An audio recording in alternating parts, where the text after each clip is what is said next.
நடத்தியதற்கு நான் எம்மாத்திரம், என் என் வாழ்க்கை எம்மாத்திரம்.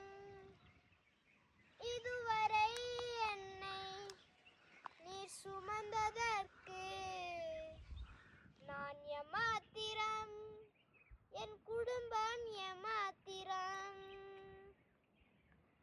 நான் கண்ட